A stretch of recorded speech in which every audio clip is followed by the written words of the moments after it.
राम राम. आज आहे कूचविहारला सिलीगुडीच्या पुढं. त्याकरता लई दिवस झाले चपात्या बनवायला चालू केलं बघा का. झालं पीठ मळल्यानंतर आता झाकून ठेवायचं एक अर्धा तास, मऊ होते पीठ.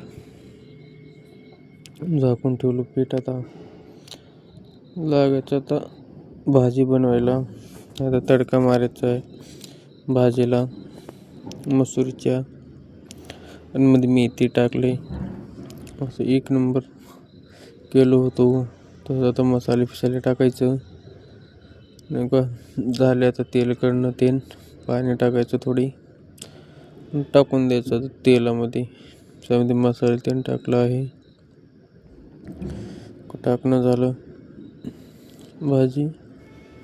तसंच आपली गाडी पण खाली होत होती आज आल्याबरोबर. दाखलो का. तसंच आता तांदूळ टाकायचं थोडी. टाकलो 1.5 ग्लास तांदूळ. 3 ग्लास पाणी टाकायचं मिसळून.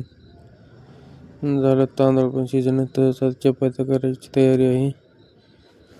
हे बघा एक नंबर होत होती. जास्ती दिवस झाली होती चपात्या बनणं, ते 2 महिने आले तसं तर.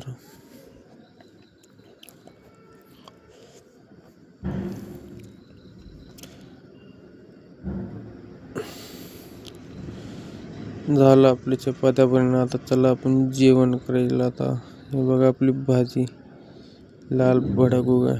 आता चपाती बरं खाल्लो. आणि व्हिडिओला लाईक करा, आणखी शेअर करा, फॉलो करा. बाय.